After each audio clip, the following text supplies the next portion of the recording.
This is a true story. It happened right here in my town 2 years ago. A lot of people die in a lot of really weird ways in this story, but you're not going to find it in the news or anywhere like that, because the police and the top people in this town were like so embarrassed that they weren't able to solve it that they covered everything all up. But if you come here and ask anyone, they'll all tell you the same thing that I'm going to tell you now. Welcome to the Lorehounds Spooktober special, where our door cams are on and our pockets are needle-free, I promise. I'm Elysia, your guide to the true meaning of the time, 2:17 a.m. I'm John, the bringer of glib, enjoyer of this film, but not the bringer of unwanted spoilers. Don't worry if you haven't seen the movie just yet. We're going to start with our spoiler-free hot takes and give you a warning and a commercial break before we get into the plot details.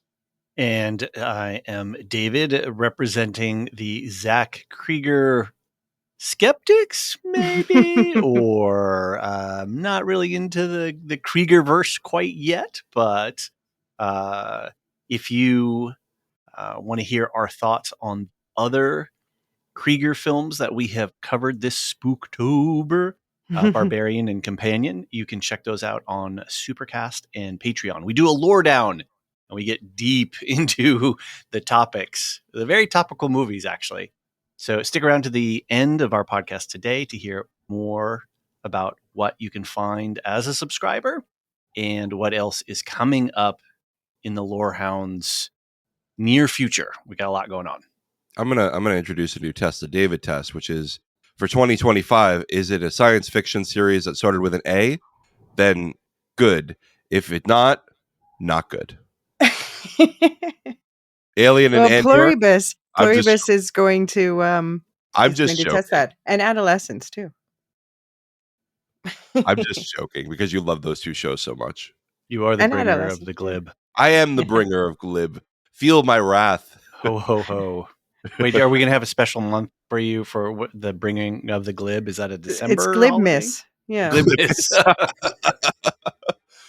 Oh, but I'm already Elysia did such a good job with these Halloween ones that I've started developing a set of duologies and trilogies to vote on for Christmas. So I'm working on it. You got to up your game for the Christmas rom-com specials. Well, we're expanding beyond rom-coms because there's only so many rom-coms. There's only so much you can do. Netflix can only produce so many of those. Hey, don't count out Hallmark. Oh, that's right. I forgot about Hallmark. But most of those are one-offs because they're the same plot every single time. There's not enough runway for a second and third movie here. Right. Yeah. Luke and I keep digging up Hallmark remakes of classic Christmas movies that we cover on We'll Shift Dust. But it is crazy, considering we are here to talk about Spooktober, how heavily they are advertising Christmas movies right now already. They love it.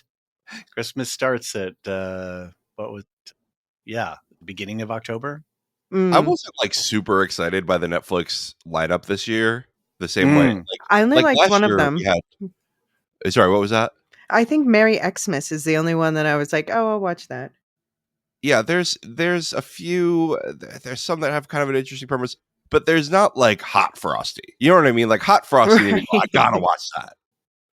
I was talking with Nicole on a subscriber bonus, so kind of a wrap up for Alien Earth, and she's got thoughts about Hot Frosty, and she is you should talk with her, John, about reality TV stuff. It's fun stuff. I haven't even been a reality guy in a while. We are way off the rails. Why don't we get back to what Hey, so we are here for our second Zach Cregger. I actually don't know which way you are supposed to say his name. It's Kleigerstein. Yeah. But a trilogy of films either directed by him or in the case of Companion produced by him were the winning vote in this month's 11Z's vote off for subscribers. So the public episode, as David said, we did a subscriber episode, Barbarian versus Companions, Lore Down. Today's the public episode. It is Weapons, the new film that just came out this summer and also just released, as we're recording, on Friday, October 24th. It just released on HBO Max and it's going to air on HBO Linear tomorrow evening. So very timely by accident. Before we get into this, I just want to give a quick content warning, especially once we get into the film itself. It's a horror movie, so we're going to talk about gross and disgusting things, horror stuff. But we will also talk a bit about violence involving children, including the school shooting themes in the film, and also grief. So just so you have a heads up about that. And maybe a little alcoholism as well. And alcoholism, yes, that's true also. Yeah, and addiction in general. Yeah. And so the premise, to set it up, spoiler free, last night at 2:17 a.m., every child from Mrs. Gandy's class woke up, got out of bed, went downstairs, opened the front door, walked into the dark, and they never came back. So that's where the film picks up. John, let's start with you. What are your spoiler-free hot takes on weapons overall? I thought it was great. This was the best of the three that we watched, I thought. And I'm glad that we're doing this one on the public feed. By the way, speaking of feeds, we are launching a Horror Hounds feed, which right now is branded It Welcome to Derry, because that's the first show we're covering on it. And I think we'll probably put this on that feed since it fits. Right. And so go subscribe over there. Backdating. You want to like help us, launch that feed. The more early subscribers we get, the more Apple is happy with us that we've added early subscribers, and they push it to more people. So if you want to get on there, I think Welcome to Derry is going to be really fun. So back to weapons. I thought it was really interesting. I don't think this is a spoiler because it's in the image of the poster. Is the way these kids are running, the posture that they're running. Me and my wife were both like, why are they doing the Naruto run this whole time? And if you don't know what the Naruto run is, please go on Google right now and just go on Google Images and look up Naruto run. It is the way the ninjas run in this long running anime. Yeah. Do you know where it comes from, actually? No. So it's a reference to the Napalm Girl photo, the famous photo from the Vietnam War. Right. Of a girl running naked through the street after having been hit by napalm. Huh. That's really interesting. Wow. Well, anyway, other than the Naruto run, which I think is very accurate, that is the way these kids are running, and did not make sense to me until later in the film. I thought it was a really interesting premise. I really liked the nonlinear method of storytelling that they did. I thought all the characters, like there was no character to root for really in this, and I thought that was really interesting. There was nobody where I was like, you are the hero of this. Maybe one character, but even they're kind of problematic, and you're like, oh, just act a little better. Mm-hmm. And so I thought that it was just very interesting storytelling, and I thought compared to the other two movies we watched, which were I would say a little bit more traditional horror movies, at least Companion was, this one was the most unique, and this one felt like a fresh take on horror, especially a fresh take on the kind of monster, I guess I would say that this is, the kind of villain that this is. Yeah, for sure. Although Marilyn won't like it. No, Marilyn won't like it, but did we expect her to go into one of these horror movies and like it? She wouldn't have liked it regardless, but she would not like a certain detail of this. Yeah. The Pukila scale limit does not exist. Let's just, let's move on from that. I think that's about it for my hot takes. Okay, great. And so, David, you are a bit more skeptical, but you did say in our previous episode that of the three, this was your favorite. Yeah, I think this is clearly the what can we say? It feels more like a sophomore junior style, like the Cregger has stepped up He with hasn't his game. even graduated. Yeah, he's there. He's almost there. Maybe he's going to skip a year because this is clearly a more confident film and has a real good point of view. It's still sort of Cregger-esque in that the movie changes tone, and at some point there's like a palpable shift in the way the storytelling and the tonality and the feeling of the movie. And I was frankly more disturbed while while we were still in, let's say, the fog of it, like we don't understand all that's going on. And then once it starts to unravel, I was just kind of like, oh, all right, whatever. Like I can kind of see, I get what's going on. It stopped being scary for me after a certain point. And that said, I thought that the plot resolved well, and once we moved into that final phase, he tidies up everything pretty nicely, and I think deals with everything really confidently. I thought it was interesting that we have big names like Benedict Wong and Josh Brolin attached to this, which is kind of fun. I like seeing big stars in smaller movies, right? And I thought visually it's great. I think Cregger really has a good aesthetic, and I enjoyed that aspect of it. By the way, we'll talk about the money it made, but this is not a smaller movie anymore. Barbarian was, but this one isn't. Sure, but it's not I'm talking relative scales, right? So, It's one of the highest grossing of the year, or like in the top 10. Yeah, I but think. what's its gross? 267 Holy shit. million.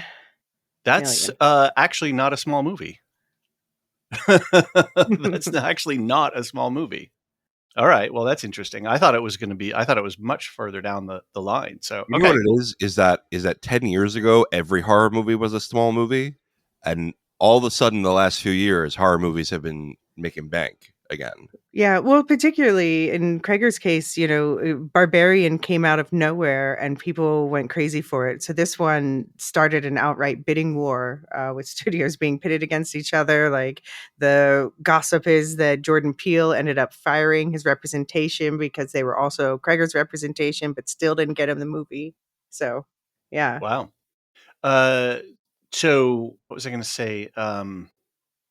That's actually pretty significant. Oh, I know what it was. I think we talked about this on the Companion Barbarian podcast, that on a recent podcast episode of The Town, where they're talking with where Bellany's talking with somebody from Rotten Tomatoes about their system and their platform, and I apologize, I forget the executive's name, and she really takes Bellany to town, which is great on on his own podcast.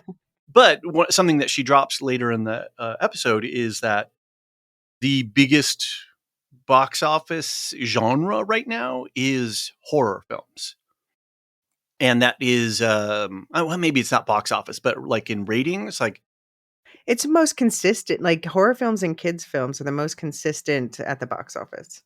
Well, and that horror films have enlarged their profile in the recent years, and so there's a lot more swirling around them. And maybe in a few years the attention will go back, because like in the 80s, right, we had big action, muscles and guns, right? Yeah.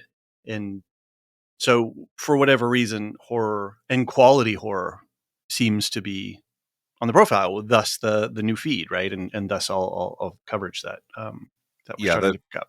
The horror rehabilitation project has been really successful because it was known as the kind of like on the same level as like reality TV. Like you're going to go in there to have fun and turn your brain off, and it's going to be a stupid movie and it's going to be fun with jump scares, but that's the level of entertainment, right? Slasher.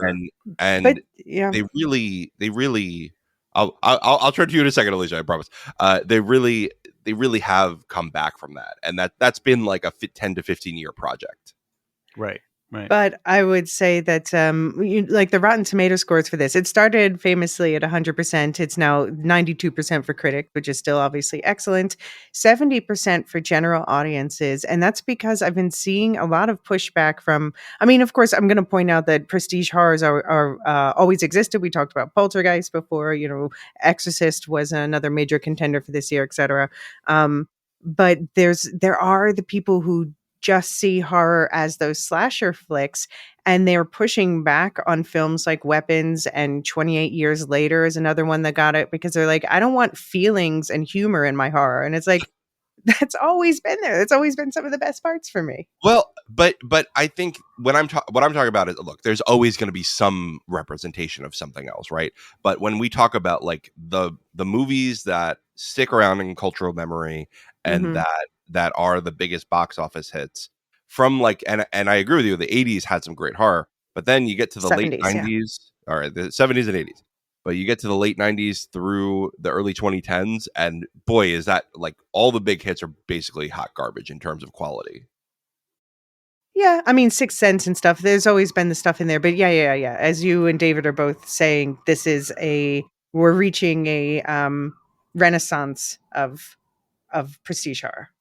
Right. And there's more sophistication in the storytelling, like with weapons, and we'll get to it eventually. But the protagonists, the seeming protagonists of this movie, aren't necessarily likable people.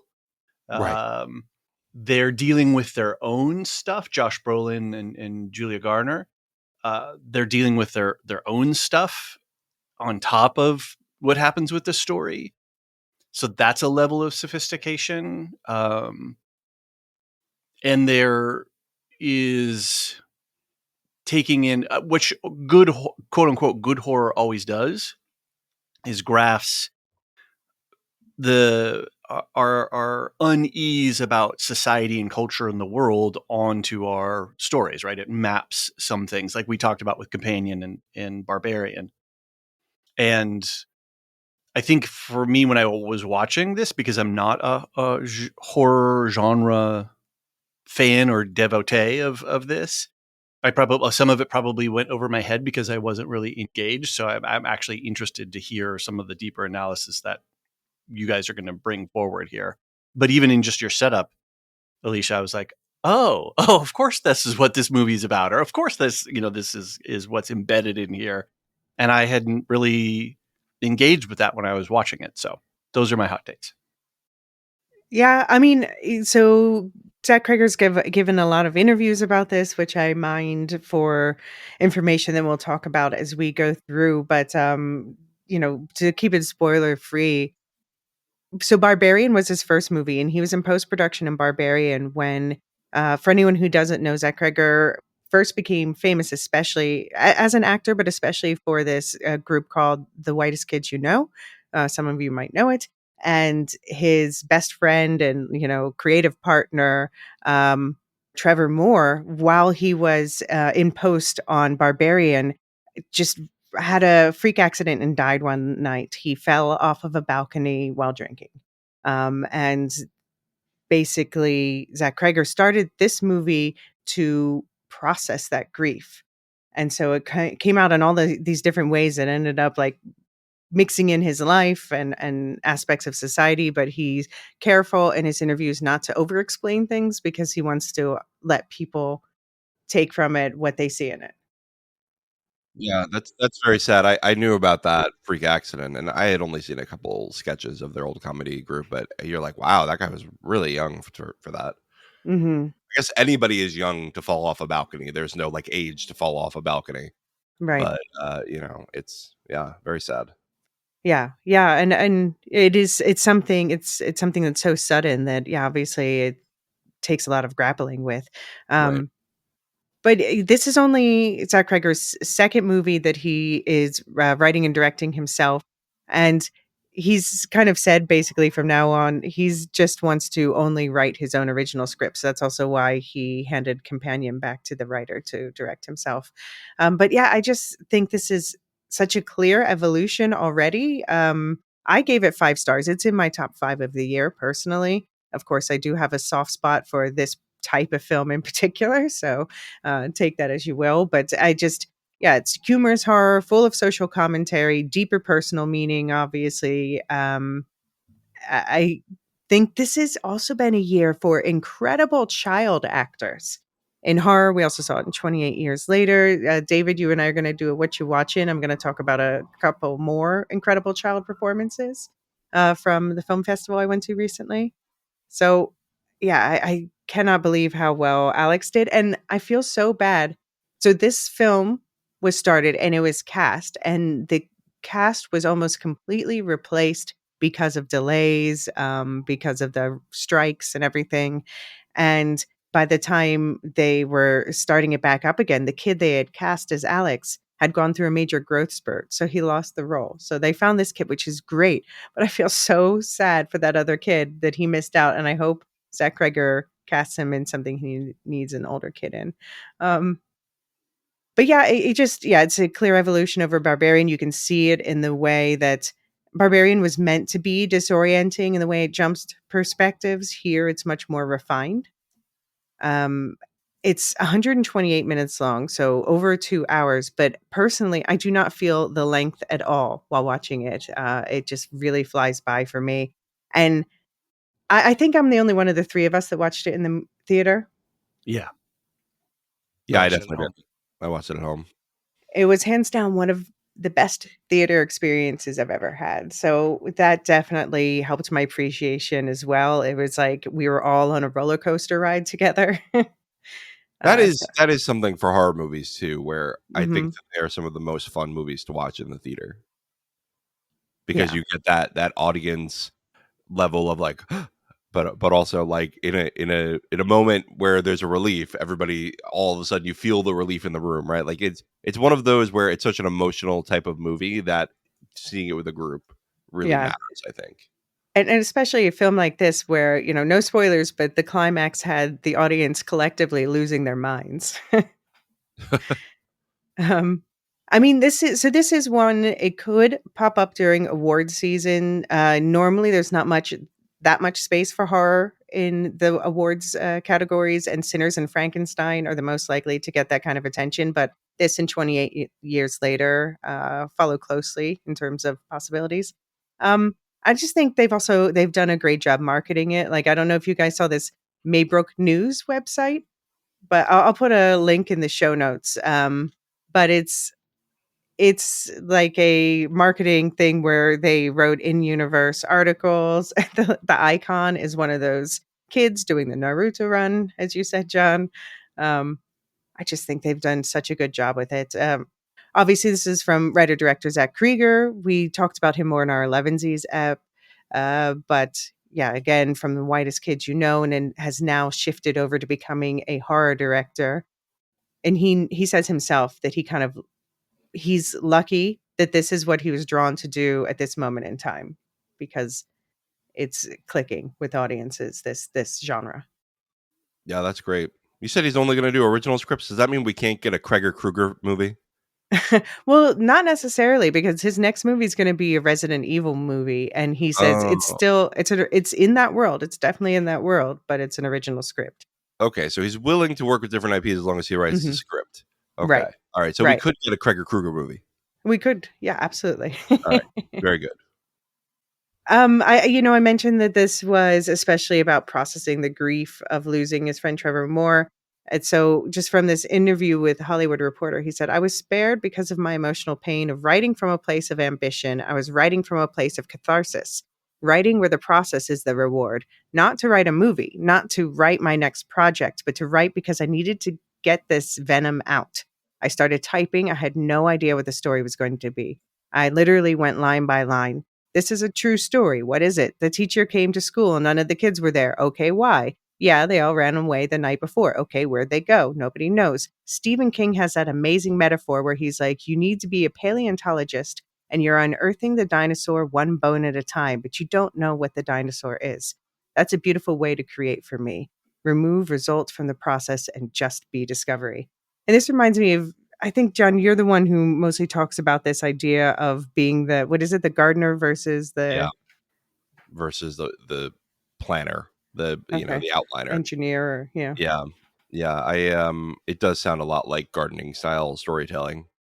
I am catching up on the studio, and Hmm. we just watched the episode The Note, where they have to tell Ron Howard Right. they have to give him a studio note. I won't spoil the episode, but the folding in of personal story into movie, that just struck me funny right now as you were explaining Yeah.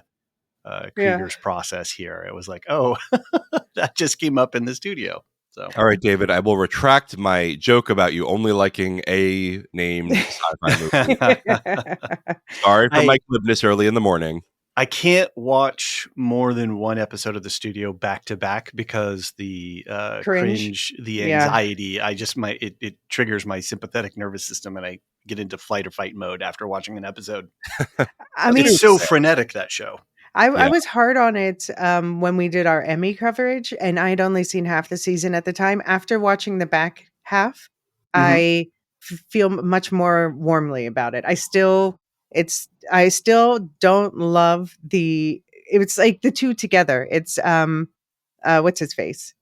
Seth Rogen? Thank you. Seth Rogen and cringe together. It's too much for me. But it's not chocolate and peanut butter. It's not the end of maple the syrup and season was bacon. great. The end of the season was great.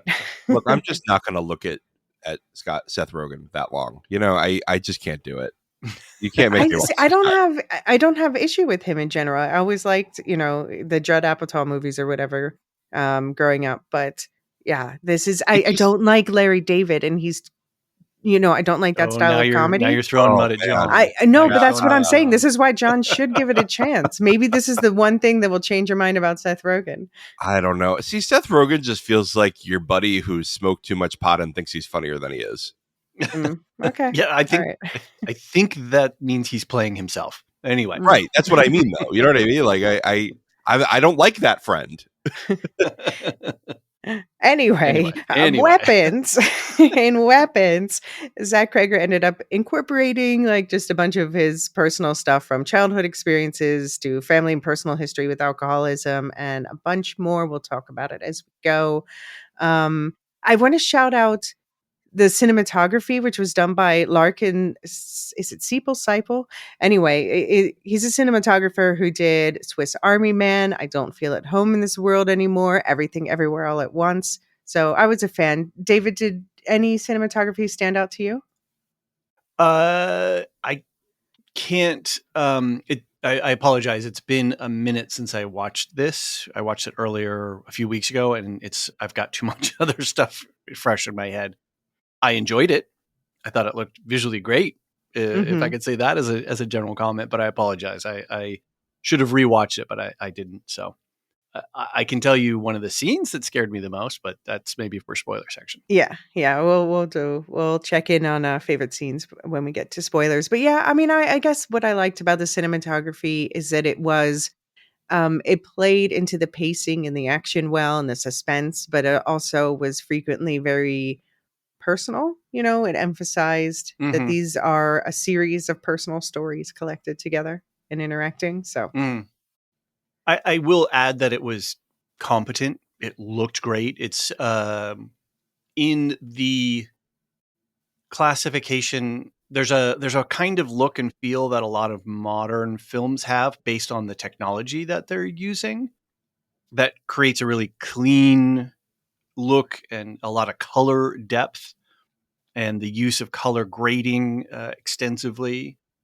And I thought all of that, the editing and the visual and the grading and all of it was extremely competent. It's a well put together movie and it's a well shot movie. Like I felt the construction was really good. Like it's like, okay, right. This guy's got it now.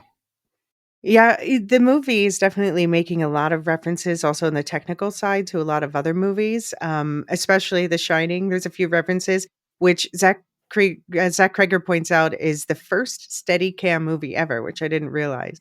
And yeah, just the idea of making this hyper subjective perspective to make it very personal.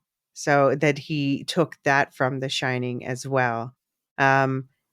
And he also there's a special thanks to David Fincher in the credits because David Fincher apparently helped him especially think about a lot of the technical aspects in different ways, would challenge him on things like, well, what if you pushed this or how do you best communicate what you want to through the use of the camera and things like that. So did either of you hear about the whole brouhaha with Jordan Peele in this film? No.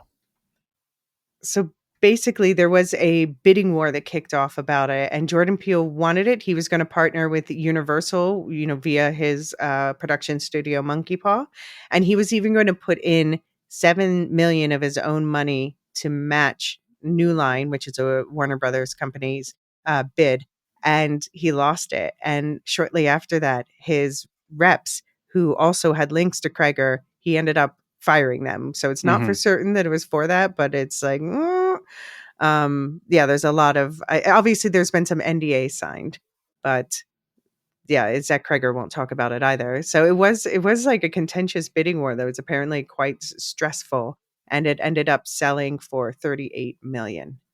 Okay. But he actually got a bigger offer from Netflix, but he said no because of the lack of theatrical release. And last time when he did Barbarian with 20th Century, there's still no physical media for that. So in the end of the day, it goes to show you these top directors, they want to work with studios that are going to give them theatrical releases and physical media. And I'm just thinking of the other studio episode that I watched recently as well, which is the one about the missing reel of film and the whole shooting on Right. film thing, which is very funny. And then there was some headline the other day. Who is it? Some A-list star. Oh, I'm not going to do any projects that don't have theatrical. And yeah, it's a funny thing that's happening right now. Let me tell you a story about a show called Doctor Who, David. There are Okay. many years of missing because they shot on tape, not film. Right. Yeah. 4x3. Gotta love that. Many 4x3 years aspect of ratio. missing episodes of that show early on. Sure. Yeah, I mean, I like really old films, like silent films, and so many of them are missing. Like, we've talked about F.W. Murnau, the director of the original Nosferatu. Tons of his films are just gone because people didn't, ironically, not Nosferatu, which was ordered to be destroyed, but a bunch of his other films, just people didn't preserve them properly. I hope. It's really interesting too because it seems like they were taping over a lot of stuff, Mm-hmm. and you would never think to write over a book that was written already. You know what I mean? So I don't know why that was the default for a lot of these studios with film. Cheap. Yeah, they're cheap. Yeah, I guess so. The capitalism giveth and taketh, huh? Mm-hmm. Yep. And now we have digital, and they're still purging their systems because it costs money to maintain it. Speaking of the guilty in that regard, it, like I said, Weapons, it opened in theaters August 8th in the US, and it's now, as of the day we're recording, Friday, October 24th, streaming on HBO Max. Before we take a break and get into spoilers, David, to whom would you recommend this movie? Ooh. Who would I recommend this movie to? Well, I don't know. Horror fans? I don't know that. I know how to answer that question. Okay. I felt I wouldn't have seen this movie just because it's obviously not for me. No, I mean, that's not. I'm sorry. Let me retract that statement. All films are for everyone. Right. This It's is not not your a genre. Yeah, it's Mhm. not a genre that I'm attracted to at first blush. And like I said in the hot takes, the protagonists are a little bit. It's a little cringy. I will say it's a little cringy. So if you like a little bit of discomfort with your characters and their sort of social confrontation, social awkwardness, and you want to explore people who are struggling through, social circumstances, I think this would be a good movie. I think any horror fan would enjoy this movie for sure. And and suspense, right? Because there's a big suspenseful story. And so suspense, that borderline horror cringe, and just straight up horror fans. I think that's my answer. John, do you think this is also a gateway horror film for people who are less into horror? That's interesting. I That's an interesting question. I think maybe because the horror-y stuff doesn't really start till halfway through, although that's kind of most horror movies, right? Most horror movies are let me ramp up to the horror. The horror is is the cringe. I think that, I mean, to me, the horror is like the lack of agency people have. You know, Hmm.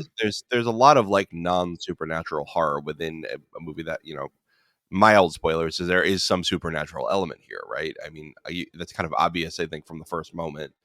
Uh, and so I don't know. I think, you know, you've identified some themes, Alicia, that we'll talk about after the spoiler break. But I think this does, you know, work as an allegory for a lot of things as well. Tolkien's favorite device, right? Allegories. Okay. That's a joke, folks. If this is, it's been a while since we did a lot of Tolkien content. Tolkien hated when people called the Lord of the Rings an allegory, so that's why I'm Right. joking around that. Wink and a nod. I love an allegory. Tolkien can shove it. Sorry. Well, he's not here to argue with you, so I Yeah. guess I win There- that one. There's a legion of academics I who will know. be happy to argue with you. So ring, ring, ring, ring. It's Marilyn Arbacula. Yeah. She's not listening to this. Well, yeah, she she will listens often a lot. listen to Yeah. I our- think that she would uniquely. I think there are elements of this that she would have very ambivalent feelings about. But anyway, that gets into spoilers. So it's just all right. I just want to say it's too gory for a Marilyn or someone. sure, that right off the bat. But I'm So- thinking about other elements as well. Right. So I just wanted to be clear, Mm-hmm, you know, because I know Marilyn listens to a lot of our stuff that she doesn't watch, just to hang out with the fam. And Yeah. I don't want Marilyn to hear that and be like, oh, well, maybe I can handle it. So No, and I'll talk on No the other danger side of there. on the other side of the spoiler breaks. I'll talk about that. But I like that 5 minutes of every one of our podcasts is dedicated to rating a movie, particularly from Marilyn Arbacula. I mean, I think that there are a lot of people who appreciate that perspective on it. Yeah. All right, let's take a quick break here. And when we get back, the spoiler band aid will be ripped off. So, this is your chance to stop and catch up on the film first if you haven't yet done so. For the rest of you, see you on the other side.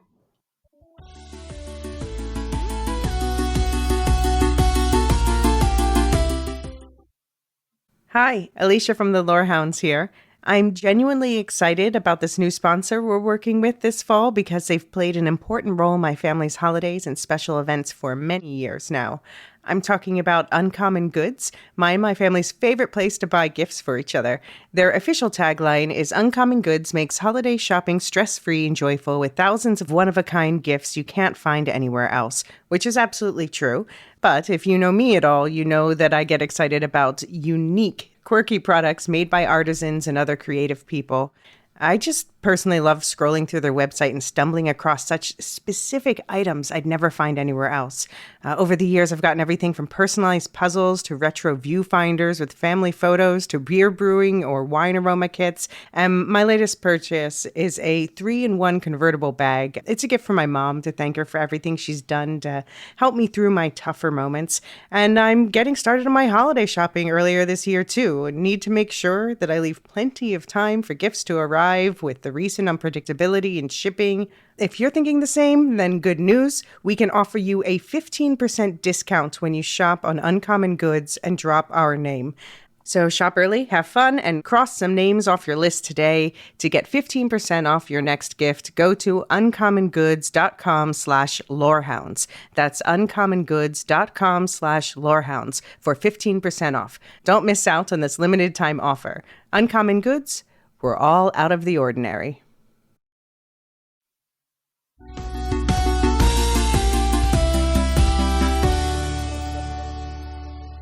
All right, John, what do you think, before we get into the chapter by chapter, what do you think was your favorite part of the movie and least favorite part of the movie?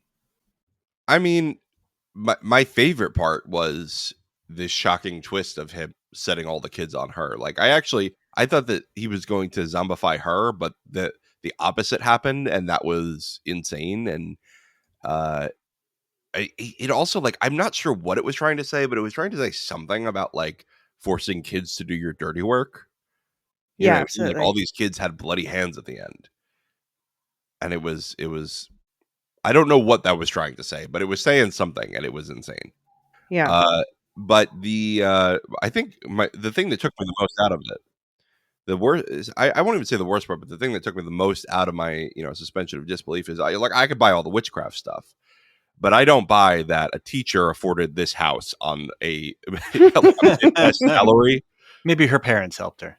Maybe, but I was like, wait, this house is like endless and beautiful, and I don't know what's going on here.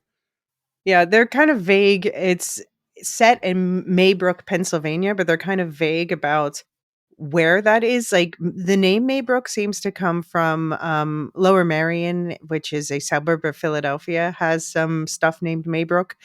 So considering it's called that, but it is actually filmed in Atlanta. So whatever. Okay, so this is in Pennsylvania, and I'll tell you a joke that Maya made because I watched this with her, and Okay. she was quoting The Office, and for a while she thought this was a vampire movie. You know, we were going through the tour, like, what's going on here? Are they thralls to vampire, the kids? And she goes, you know, if a vampire were going to come to the U.S., it would make sense for it to come to a Sylvania. Mm, Ba-dum-ba. they like woods. I get it, Transylvania. What about you, David? What is your favorite and least favorite part? My favorite part was the parking lot attack, Okay. and then getting to see that in the multiple points of views as he resets the storytelling narrative. I thought at first I was like, what is Benedict? What the hell is going on here?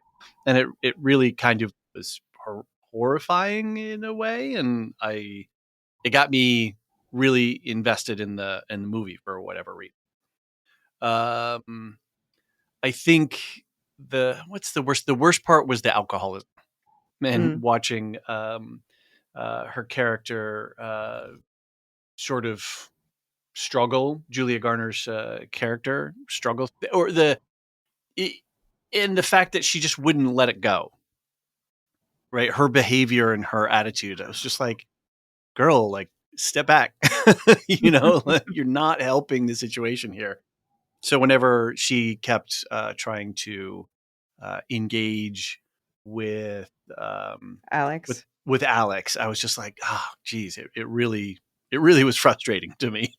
Mm-hmm. So, I mean, in the end, she was right, but Yeah. this is one of those things that, like, you better be sure you're right because otherwise, you are just a creep to a kid. yeah, and you're crashing your career, right? Yeah. You're going to create a reputation that you're not gonna shake, and as a teacher, that's not a good thing, right? Yeah, this is definitely one of the threads I want to pull out at a bit when we get to her chapter in a moment. Yeah, for me, I mean, I guess, yeah, favorite part is that finale was so cathartic, so just everything. I think like I said, I saw it the first time in the theater, but even just watching it now for this episode, it's just kind of everything that you want to feel agency, and it gives you a sense of agency through these kids, even though they're technically being controlled by one of the other kids. Least favorite part, I don't know. I guess that I wouldn't have minded more backstory about Gladys. Apparently, there was going to be a final chapter with her backstory, but then Zach Cregger decided to cut it and leave it more ambiguous. But he is in discussion to eventually do a prequel story for her. Apparently, he said to Amy Madigan, the actress who played Gladys, he gave her two options for backstory. He said, either you are a regular person using witchcraft to prevent yourself from dying from an incurable condition, or you are an immortal creature performing an approximate simulacrum of a human being. And so he told her to choose one, but didn't ask which one she chose. Interesting. Huh. I kind of like what I'm hearing about his process a little bit, which is the actor's job is to act, and the director's job is not to tell the actor what their backstory is and all of these kinds of things, but to create conditions for the actor to do their job. I mean, it's a style, and it's a one way directors do work. But I always like that. It's also, we were on a One Battle After Another podcast, part 3, and they're talking about how Benicio del Toro wrote his own character, and part of the reason why it was successful. Now, that could also have gone off the rails, but I like it when I like hearing about directors who empower actors. You're the actor. What is your character? Go with it. And then if he throws in a little surprise like that, like, I don't know what you've done, so let me just film. It's cool. It's a great stylistic process. Yeah. Yeah. And it's kind of funny. Last year we did Poltergeist, and this is another one where the suburban setting is really a character in there. This sort of the horror of suburbia. Yeah, the suburban panic. Mm-hmm. Little boxes on the hillside. The oppressiveness of suburban life Mm-hmm. is a theme as well. Right, right. And the horror of this sort of manufactured, pre-planned, society that has structure and norms that get in trouble by going outside of those. Right, so exactly. Gladys totally upends that, right? And they do all the weird stuff to the house. So anyway, I don't want to get ahead of us on the outline. Yeah, so we are going to go through in sort of the structure that the film has, talking about the chapters one at a time, but of course we will be talking about them through each other as well because they're all interconnected. This was inspired partially by movies like Magnolia. Did you end up watching Magnolia, the Paul Thomas Not yet. Anderson I've movie? got it Okay. sitting. I've not had a chance yet to catch up on it. I think that's the version. I think that's the movie of his that's most similar to One Battle After Another, to me, anyway. Okay. But yeah, movies like this, and it is about you're seeing it from different perspectives, and sometimes there's minute differences. One that a lot of people point to is the length of time that Justine and Paul hug when they meet in the bar. So there's these minute differences, but it's less so about unreliable narrators and more about the fact that different people just have incomplete information. Mm-hmm. We have to share our information in order to have it be complete, which is something that we see coming together with Justine and Archer toward the end. What do you think of the voiceover motif used at the beginning and the end? I actually thought it was great. I liked the way that it wasn't perfect. It was the way that a kid would talk. There were a lot of extra likes and whatnot, filler words and whatnot. And I thought that was great, and it really set the stage for it. And I know that I said I didn't really like the companion voiceover in the beginning, so I did like this one. So it was more about the execution than it was the fact that it was a voiceover. Right.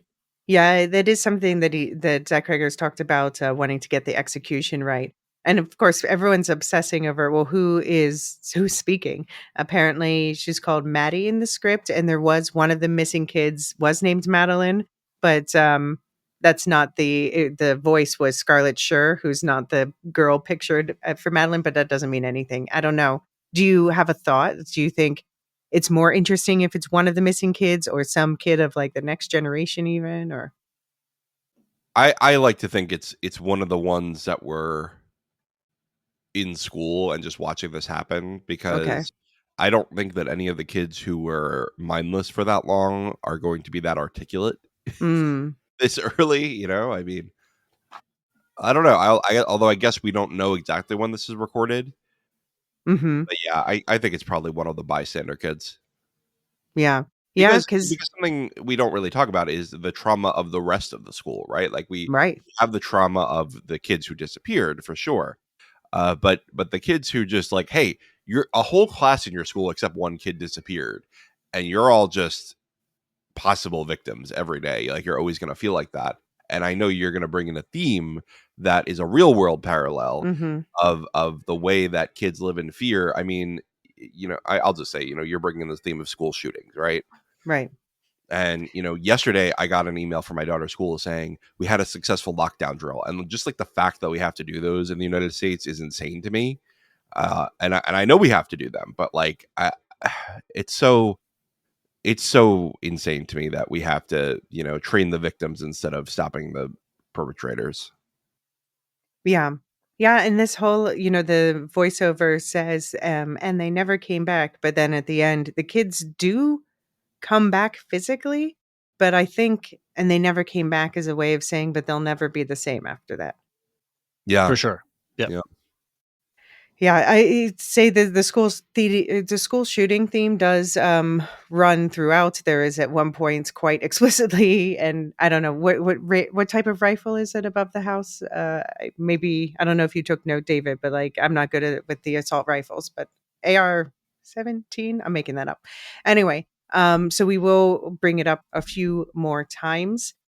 It's interesting they said they made a story to cover it up, which is like, is the witchcraft the made up story, or is is there a made up school shooting story? I don't know. Okay, let's get into chapter 1. Justine Gandy, played by Julia Gardner, replacing Renata Rensiv. What did you think of this performance, David? I thought the performance was great, and it was the her You were character frustrated with her. was it was frustrating to watch her deal with in Charlotte. I was trying to find empathy or sympathy, empathy, whatever. I was trying to feel for her and imagine her complexly. Like, how did she end up here in her life? But she seemed to be a really unpleasant person. Maybe she is a trust fund kid. You know, with the house, the demeanor, I just think she might be a trust fund kid. Can we add that to her optional backstory? Let's play this conversation between her and her boss, played by Benedict Wong, to set up this what David's talking about. How's Alex? Is he? Alex is doing well. He's in Mrs. Bill's class, and we've been advised that the best thing that we can do for him is keep him on a routine. Keep his life as normal as possible. I would like to speak with him. We've had this conversation before. That's out of the question. Well, I would feel so much better if I could just speak with him. Right there. What? That's the problem. You'd feel so much better. He's been scrutinized by the press. He's had investigators ransack his house. He's been traumatized. Let's try and put Alex first, yes? If you're implying that I don't care about Alex or the students The issue isn't you caring or not caring. The issue here is you have a pattern in which you overstep professional lines with the students. Oh my God, here we go. You know, I do not You know overstep. It's not appropriate to hug students. Oh, I hugged a crying little boy. Lock me up. You know, driving students home is not professional. She missed the bus. She lived close It's to me. not appropriate. I know all of this comes from the fact that you care. I know that you aren't a threat to these kids, but you have to realize you aren't a parent. You're a teacher. There's a difference. And for that reason, no, you cannot talk to Alex Lilly. It's just, we're the only ones left. So in her defense, like obviously what he's saying is all true, and her behavior after this point, following a student home and confronting him, is all very yikes, peeking into his windows.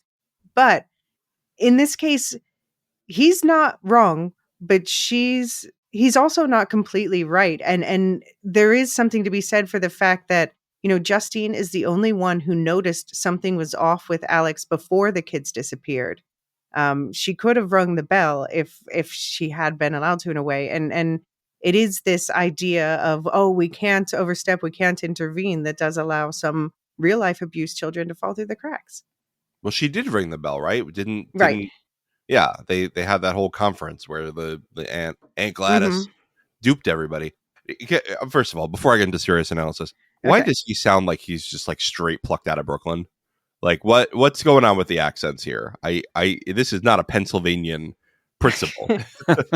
I'm sorry they didn't get the dialect coach from Mayor of Easttown. But it's a tough job being a principal. They got to pull, you know? Yeah, not everybody can just step up for that job. So that's not his real accent. He puts this on so that the kids take him more seriously and the teachers take him more seriously, right?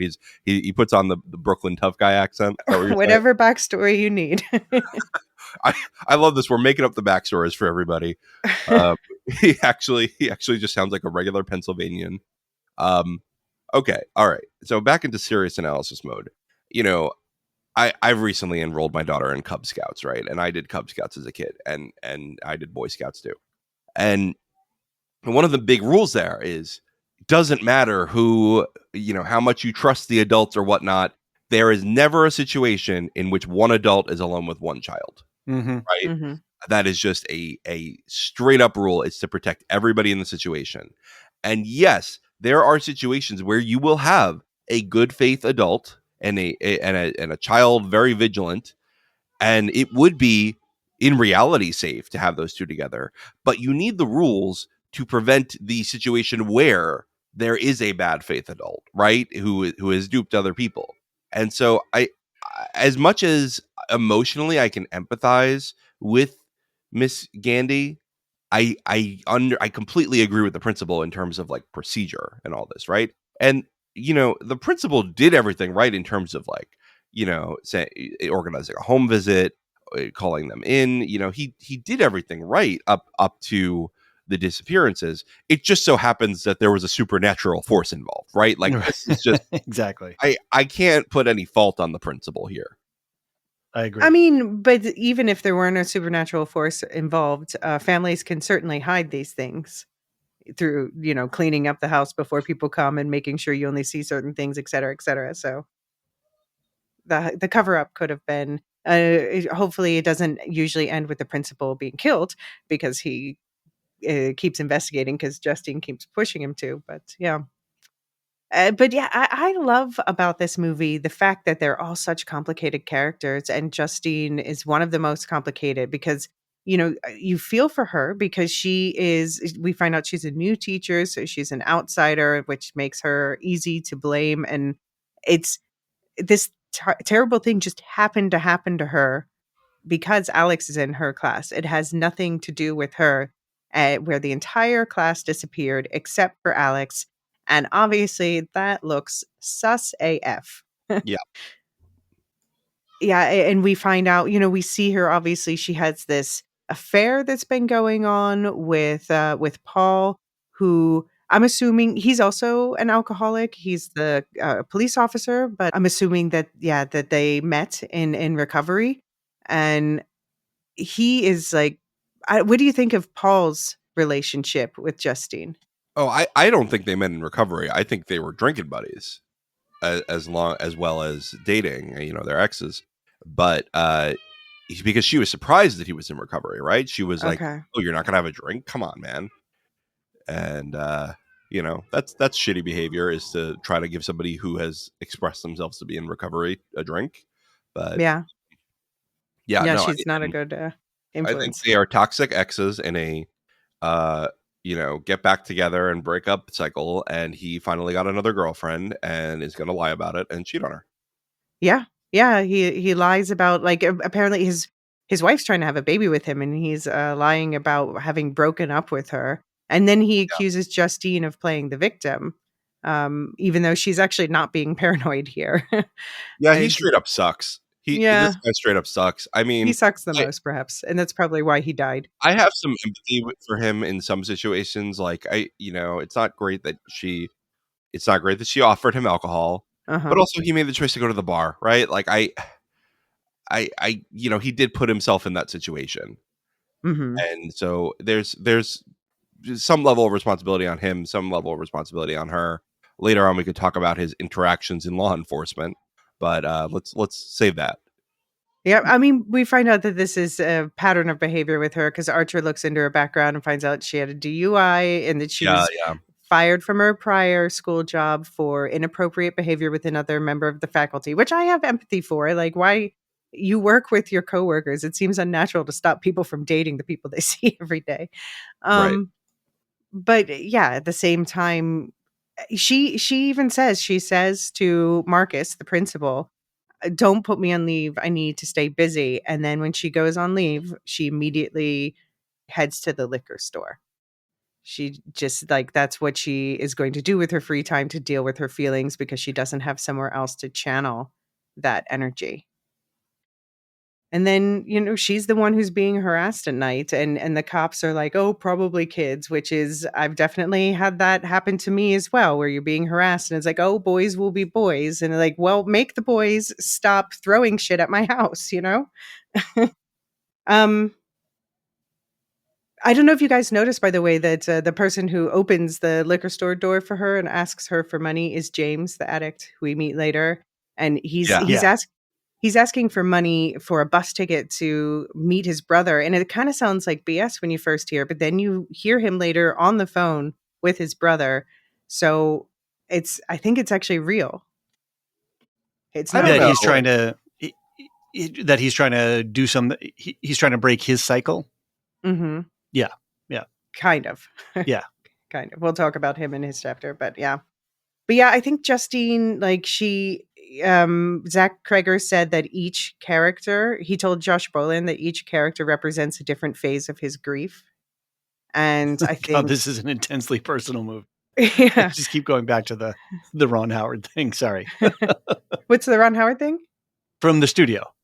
Oh. I don't want to spoil that episode, but Mhm. yeah, it's about directors wrapping their personal stories into their movies. Right. And I think it's a valid question of entertainment versus well, in this case for Cregger, catharsis, right? But Right. you know, we can't tell stories that we can't imagine. And so, you know, and whether that is because we're drawing on our own personal histories or we're drawing on the histories of other people, it's a valid point. But I didn't realize that this was a deep introspection, which is good because as a casual viewer, I'm not aware of that, and so it didn't put me off. Right? Yeah. He successfully translated this into that.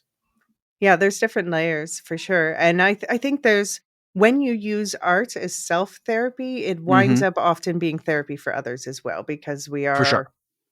We can in see large and we can part going echo. through the same things. Yeah. Exactly. Yeah. Right. So, I mean, I guess in this case, Justine is the character that represents that initial response. That's why she's first, the shock and the shame and the blaming of yourself. It is interesting that Maybrook Elementary, their mascot is the goat, which is a kid and is also used for sacrifice. It's Black Pete. It's Black Pete. It's the witch. But I just want to shout out, this chapter ends with one of my favorite scenes in the entire film. And one of the scenes got the best reaction in the theater when Alex's enchanted mother puppet comes out and clips Justine's hair when she falls asleep in the car. Right. Yeah, I was like, "Oh man, you're gonna die here." I was shocked that she didn't get her throat slit. Yeah, you're like, a piece of hair? What? But I think that that's actually really good because that's kind of the opposite of jump scare, right? That is a slow build up and then a relief that it was only that. Right. Mm-hmm. Right. Yeah. Yeah. And it served the mystery. Like, what WTF is going on here? Yeah. Right. Right. And then that ends the first chapter. And then we get into the second chapter. I would say the other most main character, Archer Graff, played by Josh Brolin, was going to be played by Pedro Pascal. But Pedro Pascal had to drop out because he's doing everything else in the world. Apparently, it was specifically Fantastic Four that got in the way of this, which is funny because Julia Garner, who was also in that movie, is in this movie. So I don't know how scheduling works with this, but I can't imagine. I love Pedro Pascal. He's great, but I can't imagine this film with any other cast. I'm tired of looking at Pedro Pascal. He's great. He's great, but I'm tired of looking at him. I also just found out when clicking through actors on Wikipedia, I guess the actor for Miss Gandhi was also the Silver Surfer with Pedro Pascal. Right. That's what I was just saying. Yeah. Yeah. Oh, I'm sorry. Oh, I didn't say Silver Surfer, though, so it's good you named the character. But yeah, she was also in Fantastic Four. I actually like Josh Brolin in this because he's got an angry intensity. He's got an angry man vibe in him. Yeah. And it comes out really well in this. He was totally believable as a construction worker who's processing this tremendous grief, and it's just wrecking his life. It was really good. Plus, he's got experience getting kids out of precarious situations because he came to fame in the Goonies. Oh, okay. Deep I cut, was thinking deep like, cut. because he snapped half of them out of existence as Thanos. Well, I'm going back, way back. Yeah. Way No, back no, to the no. Goonies. Good call. Yeah. So as David said, he's a construction contractor. One of his kids, his son Matthew, his kid Matthew was one of the missing children. And it's interesting. He seems to have a tense relationship with his wife, which I guess is understandable given everything. But they don't dwell on it. It's just something there in the background that kind of explains why he's off on his own doing all this. and he's dropping the ball at work because he's so distracted by this, and he's just overly involved in the police investigation. We get this conversation with the police chief. We follow up on every one of these calls. So I can assure you that as we speak, we have officers aggressively pursuing every lead that comes through this station. So what about the feds? They got nothing new? There continues to be a very healthy information exchange, so I can tell you with full confidence that they are also pursuing every lead aggressively. What's happening with the canine units? I haven't heard about any canine reports in a long time. That's because they don't report to you. Right. I mean, this is definitely the character representing anger, looking for blame, meaning. It was a surprise. We got to see Sarah Paxton, who's Zach Krieger's the director's wife, and Justin Long, who also randomly popped up in Barbarian, showed up for a scene in the middle here. They're the parents of another one of the missing children, and he wants to see their door cam footage.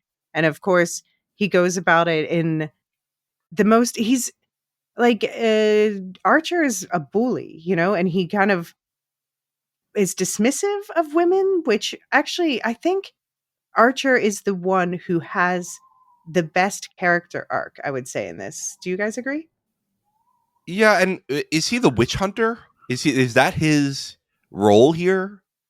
I mean, you know what I mean? Like a classic, like I'm talking like Good Omens style witch hunters. You know what I mean? I almost feel like it's interesting because he actually diagnoses the problem correctly early on, right? He spray paints witch on the on Justine's car, and then but he just got the witch wrong, and I guess that highlights the problem with witch hunters is that you're going to call everybody a witch, but it's funny because he was actually right about the source of the problem. Yeah, it is. I mean, it's also interesting that we see like that there's a sort of inherent misogyny, obviously, in choosing that word in particular, but and just blaming it on Justine, but then that part of him also has to save the woman. So when we get bug-eyed Naruto armed Principal Marcus coming in to attack Justine, he has to jump in and try to save her, and that's when they finally are able to talk to each other, those two characters, and start thinking together. So yeah, the whole cam footage thing, I just wanted to point out the 2:17 a.m. is something that a lot of people have been obsessing over. What does it mean? So I have a list of interpretations of it that I'm going to rattle off. Some of them have been confirmed by Zach Cregger, and some of them are, just definitely fan theories. We don't know which of these is true, but one thing is that 17 kids are gone from the class. 2 people remain, Justine and Alex. Zach Cregger has confirmed that there's a reference to Room 217 in the Stephen King's novel version of The Shining. That's 237 in the Kubrick movie, but the original is 217. Also, a lot of people think it refers to real life loss of 17 students during the 17 students and staff members combined during the 2018 Parkland school shooting, which happened in February, by the way. And in the earlier version of the script, instead of Alex taking the name tags, he was going to be taking Valentine's Day cards for the witch, which also happened at 2 p.m., by the way. And yeah, there was also a couple of anti-gun bills. I'm reading this one. I think we are real stretching this credibility here on the link between these. Okay. It's about like the voting outcome was 217 in favor and the dates and things like that. This is too much. Like this is people having too much time on the internet. This one. Another one that's probably more likely is Trevor Moore died on August 7th, 2021, around 2:30 a.m., so around 2:17 a.m. And a lot of people also pointed to the fact that Matthew, Archer's son's name, from the Bible, Matthew 2:17, is, "Then what was said through the prophet Jeremiah was fulfilled. A voice is heard in Ramah, weeping and great mourning, Rachel weeping for her children and refusing to be comforted because they are no more." So you are our resident Bible scholar present, John. Do you have any thoughts on that one? I'm more practiced in the first half of the Bible, not so much in the Matthew part. But yeah, I could see this one. This one feels like less of a stretch just because they're weeping over the children. It still is like you have to pick a certain character. I don't know. Maybe there's something here. All right, the last one I'll bring up is some one I have to credit to the YouTuber Real Enigmas and Theories. I started following him because he had a Sinners series, but he does some great work. And he pointed out a Gandhi connection, which, of course, Justine Gandhi in real life was killed by an assault rifle on February 17th, 1948. And when Archer goes to visit that other couple, their address is 1948 plus in the school. When you go into Justine Gandhi's classroom, there is actually something pinned up on the board about Gandhi's death, that they were studying Gandhi and his death in school. So that one has a bit more credibility. I know, David, what did you think about the whole detective working of Archer with the tracing the lines and all that? Yeah, I thought of the characters of our protagonists, antagonists, I don't know how to characterize these people. He at least was doing logical work, and I actually kind of appreciated that. He is falling apart at work, and I think it's an interesting character study because through his work and tracing the lines and all that, you're like, oh, this guy's actually competent. But then when you see him on the job site, he's completely incompetent, and you're like, oh, the effects of grief, right? And when we're hyper focused on something and how that can draw attention and energy away from other things in our lives. And so that the fact that he's grieving for his son and needs to feel useful and needs to do stuff and is able to once he realizes that the police aren't, he's hit the wall there, right? There's no more that can be done. So I thought it was an interesting character study in showing him both as competent and incompetent. But that's an effect of grief. Yeah. How it messes with our lives and our priorities. The other theme I got from his part of the story is just the fact that Archer's son bullies Alex, but then we also keep seeing that Archer is bullying the people around him as well. So obviously that's where his son is learning it from. Right. Which makes it complicated because you want to be sympathetic to this guy who's going through his grief, but yeah, he's kind of a dick. Yeah. But we do see he's the one who offers the most, hope for redemption, I suppose, as the story goes on. Because then he and Justine realize they both want the same thing, to figure out what this is going on with these kids. And so then they start working together. And where you find allies is not always where you first expect. He's angry at her and ostracizing her and suspecting her until he doesn't. And then they can actually together, right? That's, where when you allow rage or, when you allow strong emotion to blind you from the possibility or potentials around you, I think is an interesting question as well. Yeah. And then, Marcus, as we said, comes running up, attacks Justine. Archer jumps in, and we find out at the end of the Marcus chapter that Marcus then gets run over by a car, and this is all after Gladys made him smash in his own husband's face. So on that pleasant note, let's take a quick break. And when we come back, we're going to talk about the other chapters and the conclusion of the film. See you in a sec.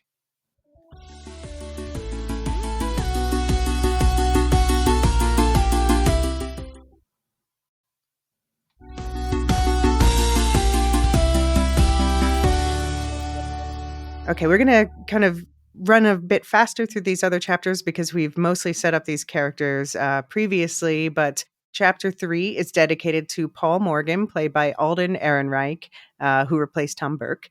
And he is a police officer, Justine's ex-boyfriend. And this is a direct Magnolia reference, by the way.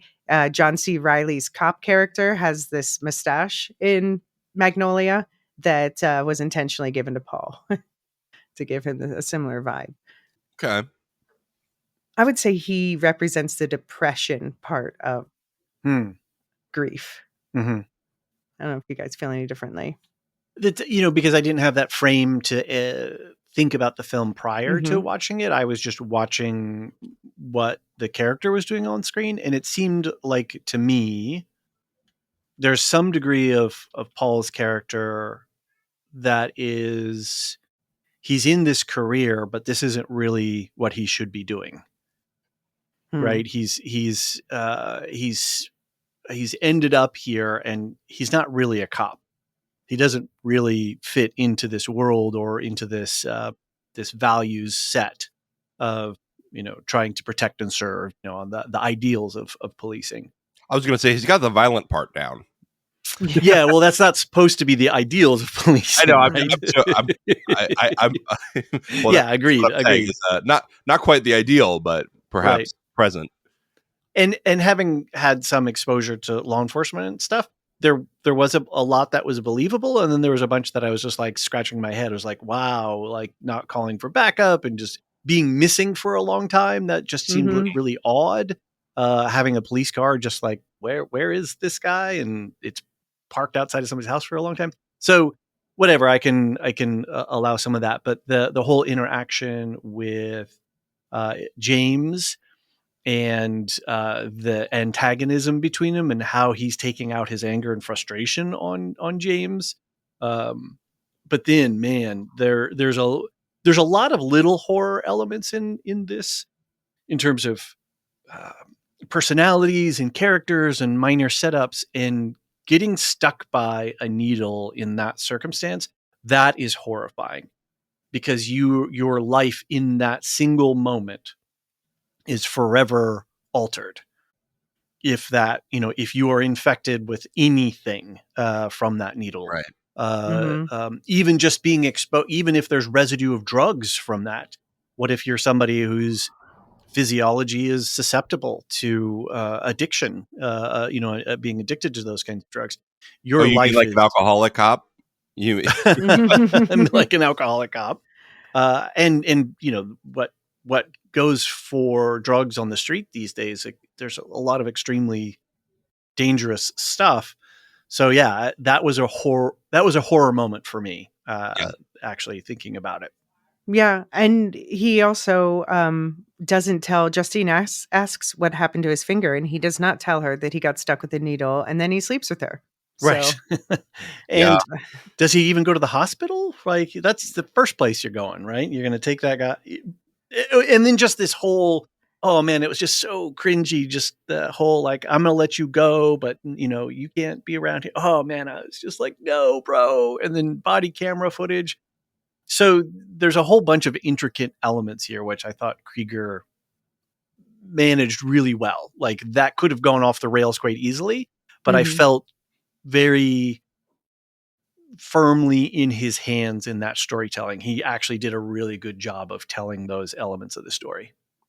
Yeah. I do want to express like a bit of empathy for Paul, because, I think a lot of us would react angrily if we were stuck with a mysterious needle from someone who is regularly taking drugs. And it after would be he one said thing he if didn't have anything. And it would be one thing if he like continued to beat him up after that. But like the initial just like one whack after, like, come on, man, you just stuck me with a needle. Like, I honestly kind of feel empathy for him in that situation, because that seems like a human reaction more than it is like police brutality. Yeah. And that's right. And that's where our officers are supposed to go through a lot of training and de-escalation techniques, not only externally, but internally, like supposed to. Yeah. Supposed to. Right. Yeah. I'm talking ideals here. And that it's the same thing.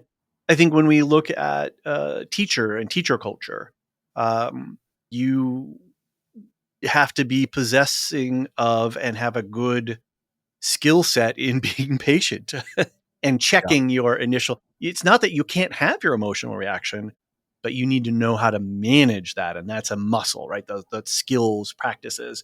And police situations are, like your adrenaline's pumping and it's crazy, and being able to come down off of that. And I think it's, again, as a character study of Paul, it's a really good character study, because we're getting to see the, all of his, he's just struggling in life in a lot of different ways, but yet trying to keep it together on the outside, to the point of wearing a uniform. That's the ultimate of keeping it together, right? Of presenting a face to society. And I mean, go ahead, Elysia. No, I was just going to say, making this all worse is the fact that his father-in-law is his boss at the police Yes. station, and they have a huge. Even when things seem to be going well with him and Donna, I think his wife, even when it seems to be going well, he has a really awkward relationship with Ed. Yeah. And both of these characters are just they're struggling. Well, all three of our primaries, they're all just struggling in life for different reasons. And I think knowing the backstory to this movie, Cregger's, thing, it does illuminate a lot of what grief and intense emotion, how that affects us in our lives and in our relationships. Yeah. I'm glad that I passed it to you first, Elysia, because I think it goes with it that like it's kind of like the cover up is the crime here, because up until the hit, it's pretty much standard procedure, right? He witnesses someone actually committing a crime. He arrests them. He says, "Hey, do you have anything in your pockets?" He tries to do the right thing, and then he does the hit. And I think you can partially excuse that as a human reaction. As David says, police should be acting better than the ordinary human. Right. So I do think that there should be accountability on that. But I think had he then gone on with the arrest, brought him back to the station, said, "Hey, boss, look, I messed up. I lost my cool for a minute. Here's the circumstances." I think he probably gets away with a slap on the wrist. Right. Little remedial training and a little note in his file that might get removed after a while, after a period of time of good behavior, blah, blah, blah. Yeah. But he just cheated on, the daughter. He's spiraling down. Yeah, I was gonna say, like, once the police chief finds out his wife's cheating on him, now he's got dirt on him, and he's cheating on the wife. Anyway, but the fact that he lets the guy go for a B&E, that he comes back and he tries to cover it up with the whole, like, I'm going to tell you, but only you, and we're going to let the footage expire. That's the real crime, right? Like, that's where you get into real levels of culpability. These are calculated moves now. Mm-hmm. Right. And of course, I feel bad for his wife, Donna, although, Paul, like, in his defense, I don't think he's a bad guy at heart. He obviously struggles to lie to Donna. So he's immediately caught. And then Donna clearly is an intense person based on the way that she chased Justine down in the liquor store and poured booze on her. It's like, I don't need to be possessed by witchcraft. I will beat the shit out of you. I will cut a bitch on my own. Elysia, earlier you were saying with Justine that there's some things that you can appreciate her for, like she's trying to make sure the kid's okay and this kind of stuff. She's dogged in her approach in some ways. That's something that Cregger does that's interesting with all three of these characters, is they're multidimensional, and we can all find something that is human, that we can relate to their humanity in some different ways. A grieving father, a guy who's in a tough position in a job that doesn't love, and a relationship that he's questioning, and Justine who she cares about herself, but she also cares about her kids. You can't be a teacher without caring about kids, So in all of them, there are seeds that we can identify with, but they're all so frustrating, which is, I think, the horror of the movie. Part of the horror for me, I wasn't scared by the witch. I was scared by these characters grappling with, messed up lives. Yeah. I mean, a lot of the scariest moments were the small ones that were actually human-centered, Justine being harassed at her house at night. And, being chased down in the grocery store. It's interesting how we can all kind of find these little things that are the triggers for us individually. And this is a complex movie in that way. Yeah. And so this chapter ends with Paul spotting James, and he starts chasing him again. And then we jump to our other broken boy, James's perspective, played by Austin Abrams. And this is the only actor who stayed in the cast through the whole development hell and strikes situation. And he's going to be back for the Resident Evil movie too. So clearly he has a good working relationship with Zach Cregger. But he is the unhoused drug addict and burglar, lives in a tent in the woods, and steals stuff to pawn for money. And yeah, this character obviously is representing addiction, isolating effects of it, and also I would say the effects of being caught in a system. I found this exchange with his brother on the phone particularly interesting. Dude, I got a job yesterday. Yeah, thank you, man. Thank you. Yeah, so I just like a little teeny tiny problem because I can't start till I have like new shoes and a whole outfit because like I said, it's fancy. And wait, this is a good thing. I got a job and I'm doing the thing. So we can start chilling again. Ooh, of course I'm gonna pay mom back, but I can't do that until I get the money to get the clothes so that I can do the job so that I can pay mom back. Hello? And that you never know with this character how much of it is real and how much of it is his bullshit story to himself or to other people, but it is very true that you get caught in these systems where you need money to buy the thing so that you can apply for the job so you can do, this is very true. But while he's saying all this to his brother, he's trying door handles of cars to see if he can break into one and steal stuff. So it's like, whew. Right. And that's yeah, I mean, I've dealt with people who will lie about things like this, right? Like, and it sucks because you want to help people, you want to be genuine people, but you also, fool me once kind of thing, right? With unhoused people on the street, if they ask me for money, I assume good intentions. That's what I do. That's my policy. I assume good intentions if I don't know you. On the other hand, if it's like somebody I know long term and like I've helped you a couple times and you've not used it to improve your life, then like, yeah, probably I'm going to start going, hey, I got my own family that I got to worry about. Right. And that's the, and I think it's really interesting because all these characters, you have these different, like feeling empathy for them, but also being like, wow, you also kind of suck. Yeah. Yeah. Yeah, exactly. And both can be true at the same time, right? Like I can feel empathy for you. You don't deserve to be punched in the face by the cop. You're trapped in this cycle. And I believe he's really trapped in this cycle. I just don't know if you can believe that if you give him money to give him clothes, then he will get himself out of the cycle. Right. Well, and that's the great visual storytelling because as he's checking the car door handles while he's trying to have this, and he's lying, right? He's lying to his brother. So right. I mean, did he get a new job? Probably not. I don't know, but he wasn't lying about wanting. But yeah, I mean, I have sympathy for him, he was even likable to me when apparently this was an ad lib. He saw the Willow DVD. He's like, "Oh, Willow." Willow is another one about a witch. So, but then he finds the kids he breaks into Alex's house to try to steal stuff. And then he finds the kids in the basement. And where he loses my sympathy is he has no plans to report this until he learns there's a $50,000 reward. Right. Yeah, that and the fact that he's, even when he's searching cars, he's stealing kid stuff, right? Like that's not cool. Yeah. Like he can't even sell it back. Nobody's even going to take it and still. I mean, let me ask you something. When he goes to the pawn shop and the guy won't take it, do you think it's because it was worthless or because the guy's like, this was definitely stolen? Are you kidding me?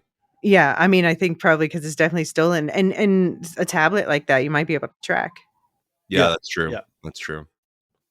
Yeah, and so then Paul chases him again, and we'll come back to Gladys in her dreams, but he sees Gladys in the woods, and then that was one of the biggest reactions in my theater when he's hiding in the tent with more needles, and you honestly think the first time you're watching, like, oh my God, is it that witch who's going to open the tent? But nope, it's Paul again. He gets needles to the face. Just whew. Yeah, that was terrible. Yeah. And then the chapter ends with Paul drives James to Alex's house to investigate, goes in alone, and then comes back hours later, clearly under mind control, and drags James inside. And then we switch to Marcus. We mostly talked about this in other ones, but Marcus, played by Benedict Wong, replacing Brian Tyree Henry. He's a sympathetic school principal. And I don't know, I guess this character represents like doing your best and failing anyway. Like I think Marcus is the most wronged character. Yeah. He's the most his life is pretty on track, right? He's not struggling through a lot of things. He's just struggling as a authority and as a administrative leader at a school. Not an easy job by any means these days. All of the reporting requirements and legal constraints, and that he's managing the best he can, right? Yeah, he's the most, okay, I get him. And then he gets, I don't know, he seems to have the most violent mind control moment, I guess. I don't know. It's the most aggressive of everyone who gets sort of taken over, that he's running around town and his bloodied face. It's and having to kill his partner, like, really. that honestly was the saddest death for me. It was. Yeah. He seemed like such a happy couple. Yeah. And they were just living life. And like I think Marcus does his best. And like you can make a criticism that he's too hung up on procedure, but like that's the principal's job, man. Like, if anyone needs to be caught up on procedure, it's the principal. Mm-hmm. Mm-hmm. Yeah. No, he is the most sympathetic. And he does, when Justine is the one who pushes him, but then he's like, I do need to talk to, and Gladys comes in and he's like, this is not good enough. I need to speak to the parents. And that ends up getting him killed because she's like, well, I need to get you out of the way. But he really does try. Yeah. You can't win for trying. Yeah. And I loved Marcus and Terry were great together. Like just that scene in the grocery store where we see the other side of Marcus's phone call with Justine, and just the whole like holding up groceries, pick one, between the two cereal options or whatever. And their whole like they're watching a cordyceps documentary, the zombie fungus, which again is about mind control. This is in some ways a zombie movie as well as a witchcraft movie. Yeah. Like the old fashioned, I mean, like, the OG voodoo style zombie. You take a zombie, you teach the Naruto run. I think you're all set. It's a detail that people have gotten really fixated on is the hot dogs, the tray of hot dogs. We were like, why are there 7 hot dogs on the tray? And Zach Cregger says in interviews, he's just like, I don't know. I think that's a normal amount of hot dogs for 2 grown men to eat. But there's also there's this Whitest Kids sketch where Trevor Moore played a doctor, and this is just a short clip from it. Average per day would be something like, I don't know, 7? 7 hot dogs? 7, yeah. A day. Is that high? It's a little high. Is that bad? Well, not good. About 7 hot dogs. I'll put a link to the Whitest Kid sketch in the show notes if you want to see the rest of it. The thing that most bothers me about that is I think hot dogs come in like 8 packs, right? Like, so. Yes, it's true. Yeah, there was a whole thing hot dog. There's a whole thing a few years ago about mismatching buns versus hot dog packs. Yeah. They sell like 6 buns and 8 hot dogs, and you're like, what is going on here? Get it together. There's some kind of vertical integration nonsense coming to make you waste food. But then on the flip side of that, we have prepackaged s'mores and pre-grated cheese. So, how far do we go? Can you ever deal with see 2 extra hot dogs? David, if that blows your mind, some stores, and I've not seen this in person, but people have posted this online, some stores will wrap oranges, unpeeled oranges, in plastic wrap on one of those styrofoam pieces of, we truly are in the end times. Or banana. They'll do it with bananas too. No, stop. No, come on. Why? That makes it icky. Seedless watermelon was, we were pushing it. Now skinless bananas. Right. I in defense of the watermelon, like a big watermelon for like a single person is going to be impossible to finish. So you could see like a reason to buy a part of a watermelon, right? Well, that's fine. And seedless watermelon, I'm fine with. But yeah. But the oranges and the bananas, I mean, come on. Speaking of watermelons, Marcus's head when he was run over was one of the goriest kills also. That's true. And then we get to the big final chapter, the Alex chapter. Alex Lilly is the kid played by Carrie Christopher, who is 8 or 9. Just first of all, a great job. The eyelashes, have to shout out the eyelashes. Oh my God. But that acting, that's incredible. Yeah. And on on a set that of a story that has a lot of disturbing elements, and to be Right. able to, so yeah, really kudos to him. Yeah, it was funny. Well, all the kids they're really pulling apart like a dummy of this woman at the end. Apparently, Kerry Christopher, the young actor, is going to be in Lanterns, the new next DCU coming early next year. So that's cool. He's the only Lanterns. It's not green. It's just called Lanterns. I don't know. I don't support this. It's about the Green Lanterns. Stop It's about the whitewashing Lanterns core. It's a skinless banana, John.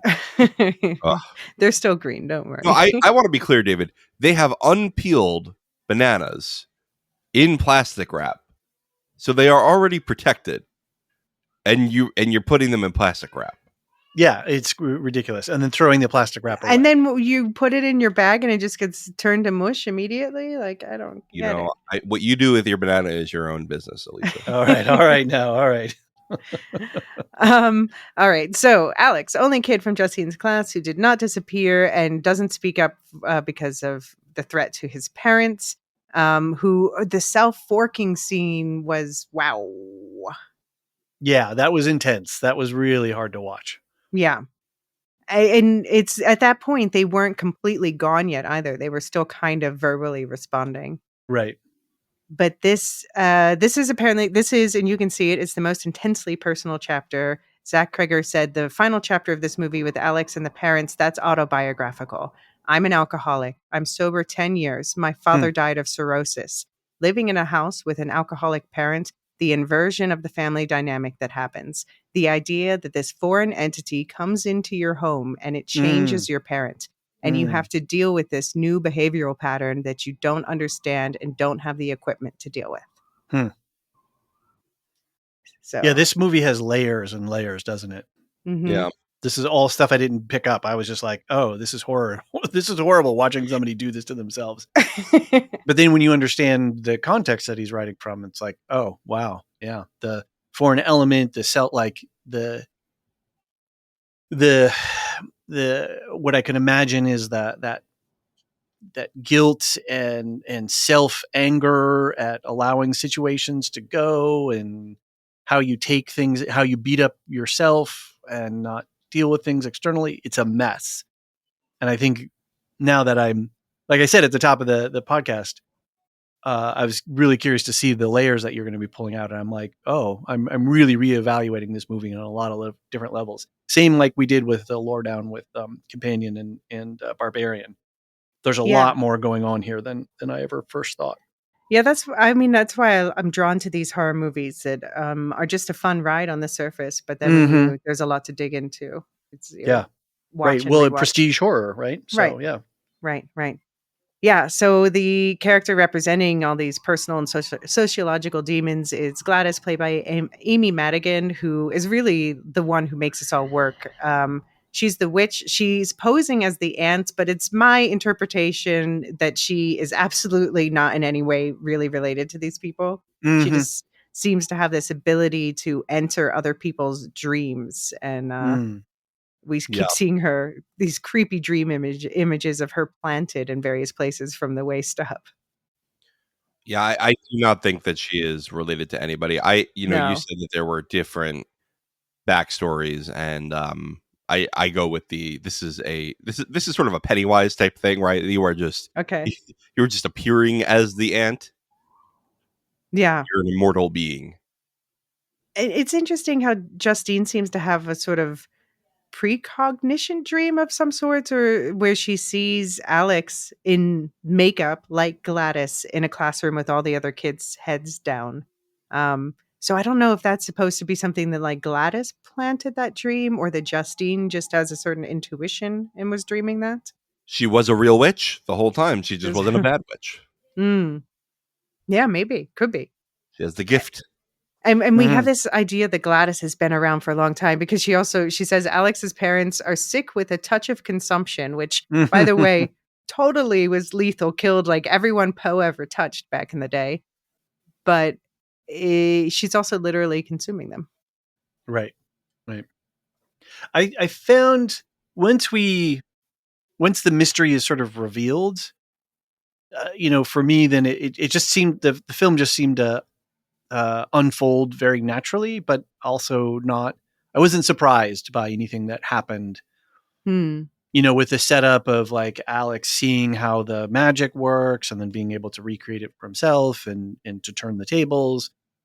It was a satisfying conclusion to the story. Like I was like, okay, that wrapped up nicely. And I didn't feel ever surprised or like there wasn't ever a surprise twist once the twist is sort of largely revealed. I mean, I suppose it just, for me, like, I appreciate more and more, especially in rewatches, the manipulative power of this woman. So we do have, she is sick with something, and we get this exchange with her and Alex. I'm very sick, Alex. Would you like some water? Well, water won't help me. I'm too sick for water. I have been for a very long time. What will make you better? Well, I was hoping your mom and dad would make me feel better, but it doesn't seem to be turning out so good. Would you like to go to a hospital? Hospital won't fix me. But maybe you could, though. You could help. How? Well, at school, bring an object from each of your classmates home to me. That might work. So yeah, she's manipulating him there, and she tells him like, "I'll go home if you do this for me." Yeah, sure, I'll go home. Teasing him with getting his life back, but at the same time, we see her using this quirky persona, this sense of style with the flower brooches and the clown-like makeup, to just have people dismiss her as quirky so she can get away with things, like when she goes to Marcus's house and they have this exchange. Now listen, I know that it's inconvenient, but I really needed to speak to you about our conversation yesterday. Oh. Marcus, get her a glass. A bowl, please. A bowl? Yes, a bowl. It's a peculiarity of mine. I don't even try to rationalize it anymore. It's just like, it's the weirdest ask, but you're like, this is a weird woman, so I guess, Right, and the makeup is disarming, and you're like, whoa, what is this person? And then you're relating to them in sort of normal ways. And that's a very self-aware comment. I don't even try to rationalize it anymore. It's just a thing. And so just humor me. So yeah, it's good. Yeah. And then we get into the witchiness, and I like that there is like a fixed ritual that you can follow visually. So it makes sense that Alex is learning this whole thing where you get a clipping of the intended target's hair and you wrap it around this thorny branch from this made up tree that's apparently supposed to come from, her exotic travels. And you cast it using a personal item from the person you want to control, draw blood of the person who wants to control them, ring a bell and the bell has like triangle on it, which representing maiden mother crone, or some people have posited the trigger button on a video game. And also 6 as in 666, things like that. Snap the branch, it starts the thing, you throw it in water to break them of the spell of going after a particular person. And yeah, it's all spelled out on screen over and over, so it completely makes sense that that Alex is going to learn it. But here's a very important question, and I think, John, you're the best person to answer this. Oh gosh. Is the soup enough to keep these people alive? And is Alex also being forced to clean the other end? Oh, see, I had that question. I had that latter question.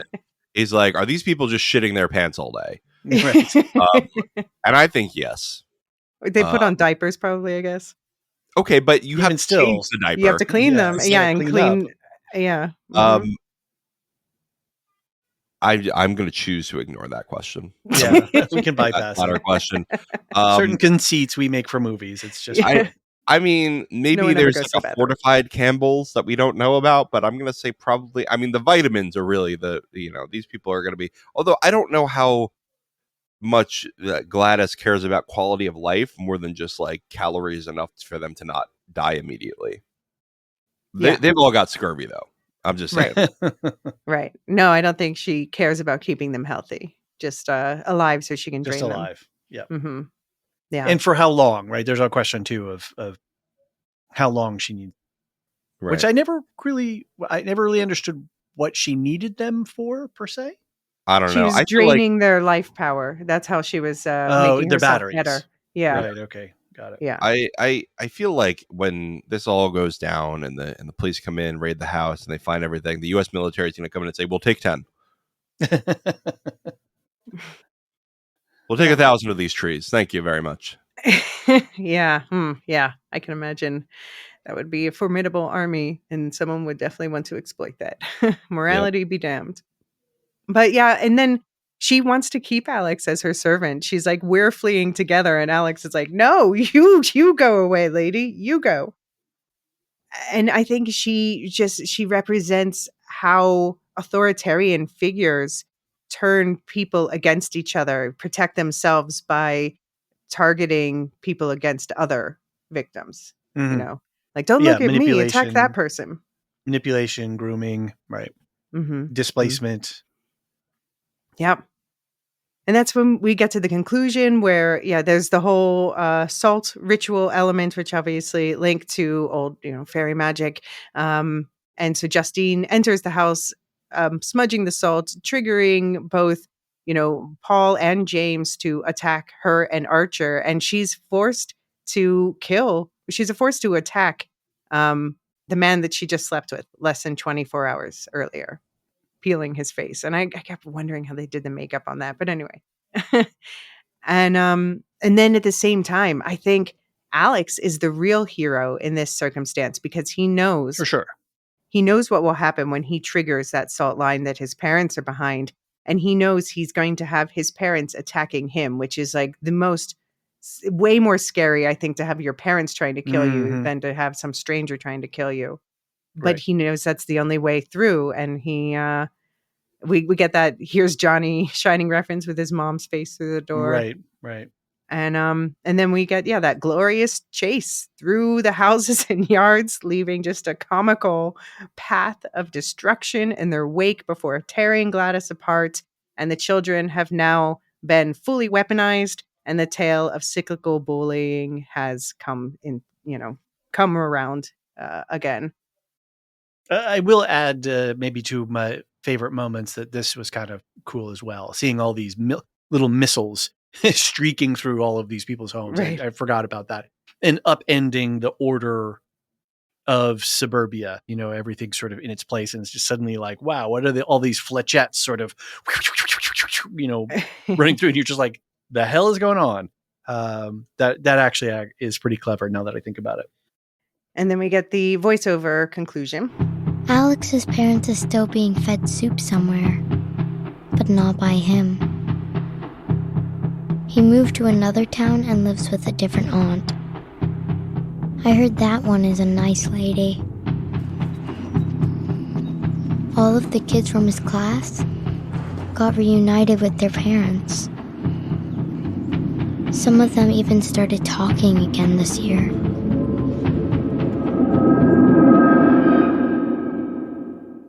So we have survivors. Justine and Alex never got infected. Archer briefly infected, quickly recovered, because obviously the longer you're under her spell, the harder it is to come back. So it's a long, slow recovery for the kids, and maybe not even possible for Alex's parents. But Matthew responded. No, and after you've stabbed yourself in the face that many times before. You're going to have scarring. But Matthew did respond to his father calling his name. R.I.P. Terry, Marcus, Paul, James, and Gladys, except no P for her. Any final thoughts about this? I think that, I just watched it last night, actually, because we're trying to prep for the 2017 one. Yeah, the 2017 one. And there's this idea in the It universe that, the monster there is very good at making people forget about the tragedies that occurred, right? That's part of the spoilers. That's like pretty. It's kind pretty of standard, pretty known. All right. Yeah. That's in like the first couple pages. I've never seen it, so part of the book too. Yeah, no, that's like it's a subtle magic, right? It's like people are able to move on from these tragedies very easily and forget. But this one kind of feels the same, right? Like it's been only a few months, and the parents that obviously lost their children are still thinking about it, but everybody else is just like moving on.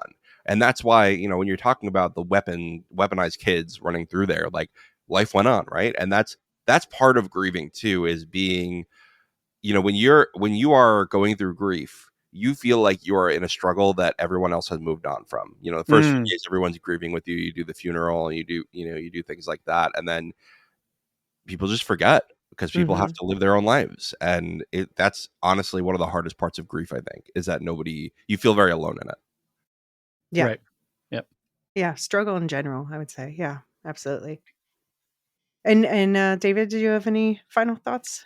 No, I'm glad that we covered this. It was not something I would have picked or watched. I would not have watched any Cregger films, and I think I'm surprised and delighted by what's on offer here. And and you said at the top of the podcast that he's going to be.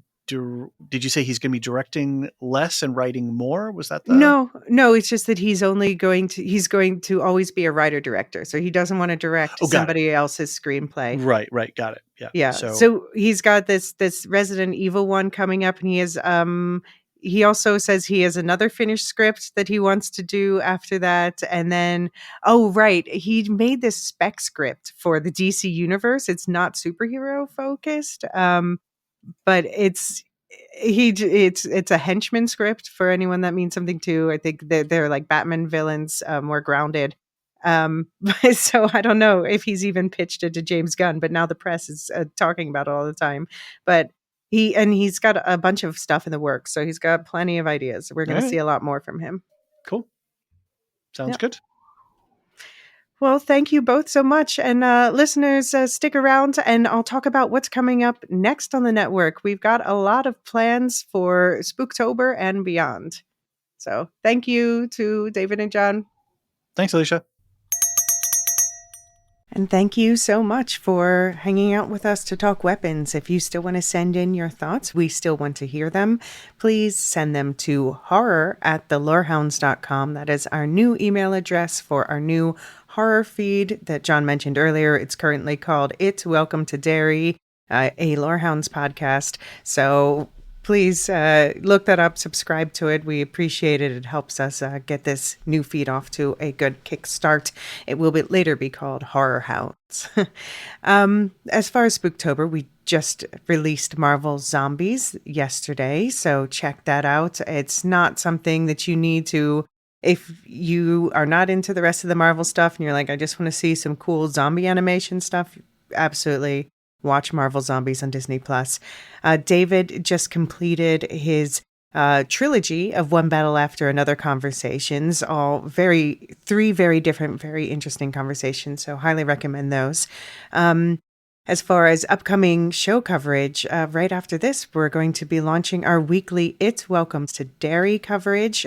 There will also be intermittent Talamasca, The Secret Order coverage. And once we get to November, David's going to be doing weekly coverage of Pluribus as well. And in the meantime, in November, November 7th is a big day. We get the Pluribus premiere, and we also get Predator Badlands comes out in theaters, and Frankenstein, Guillermo del Toro's new Frankenstein movie, drops on Netflix on November 7th as well. So look for coverage for all of that here in November. Do also, of course, check out the affiliates. Since we're talking Frankenstein, you will find on Halloween a special Spooktober episode about the 1930s Frankenstein movies, specifically the first two, the Frankenstein and Bride of Frankenstein, with lots of comparisons with the book. It's drastically different, and just sort of to prep you for the new Guillermo del Toro movie, but also just look at this history of monsters and mad scientists overall and the legacy that it's left throughout cinema. I have Aisha from Every Sci-Fi Film Ever podcast as my guest for that, and we had a great conversation. Also, check out the Star Wars Canon Timeline podcast. Canon Padawan subscribers will have noticed that you're getting some prep episodes for the new Star Wars Visions season releasing this week, with some recaps of the episodes that are getting sequels and also looks at the other Visions media past and coming. Radioactive Ramblings. They're going to do a wrap-up episode for the rest of Gen V soon. Never mind the music. They have started their second season, so check out everything going on over there.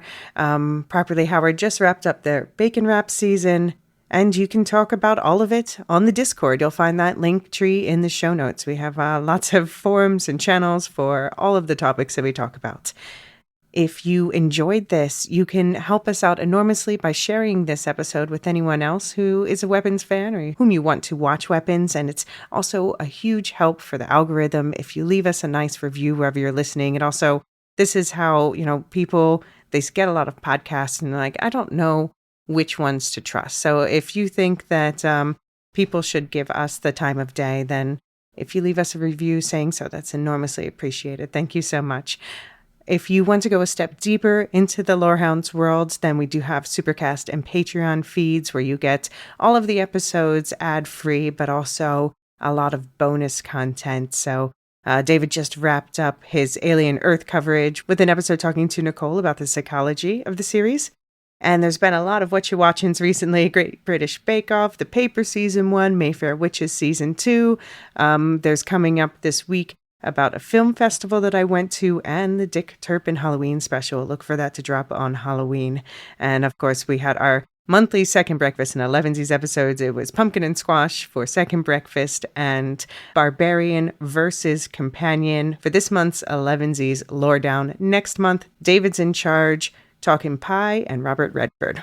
And this is the part of the episode where I put on some random music from the horror folder, Ritual for obvious reasons, and thank our Discord server boosters, Aaron K, Tiller the Thriller, Doof71, Athena Ajalea, Lestu, Nancy M, Ghost of Partition, Radioactive Richard, and Adrian. And thank you especially to our Lore Masters, our highest tier of subscribers, Samartian, Michael G, Michelle E, Brian P, SC, Peter OH, Adam S, Nancy M, Doof71, Brian 8063, Frederick H, Sarah L, Garrett C, Matthew M, Sarah M, Andra B, Kwang Yu, Deadeye Jedi Bob, Nathan T, Sub-Zero, Aaron K, Deli V, Mothership 61, Gnarls, Kathy W, Lestu, Jeffrey B, Elisa U, Neil F, Ben B, Scott F, Stephen N, Julia F, Collie S, Ilmariel, /Tim, Paul K, Rocky Zim, Jessica H, Red Zippy, the TCS, Catch It, and always last, Adrian.